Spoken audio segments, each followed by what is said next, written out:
Hi, I'm Robert Brody. I'm one of the bishops here at LMC, as evidenced by my plaid shirt, which is the unofficial uniform for, I think, all leadership in LMC.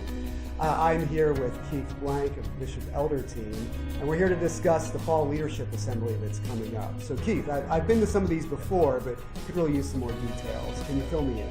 Well, first of all, I think the key thing is when we gather together as an assembly of leaders, so all credentialed leaders are invited.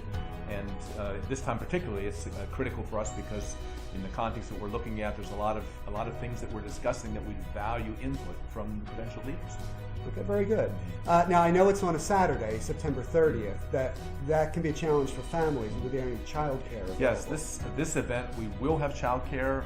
You can registration is open on the LMC website. So if you're wanting childcare for your children, go ahead and enter it there.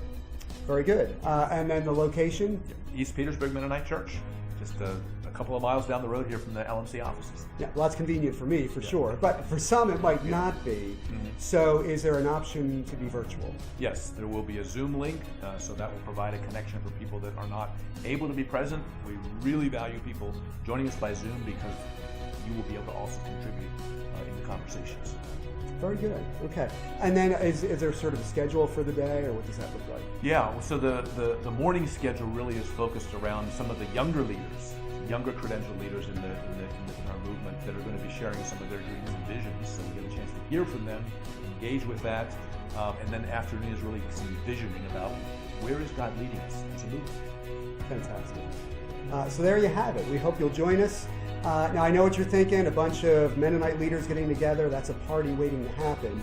But let me give you a couple reasons you ought to come. Number one, there will be snacks. And our own William Higgins has said that in his research, the term Mennonite comes from the Greek root meaning many calories. So get your Mennonite on, come have a Twinkie, and join us. And of course, as Keith already said, you get the chance to hang out with other leaders and talk about things that you go through, visions you see for the church. I think it'll be a productive time. We guarantee it. In fact, Rodney Martin said, if you don't have a good time, he'll eat a bug. So it's a win-win. We hope to see you there.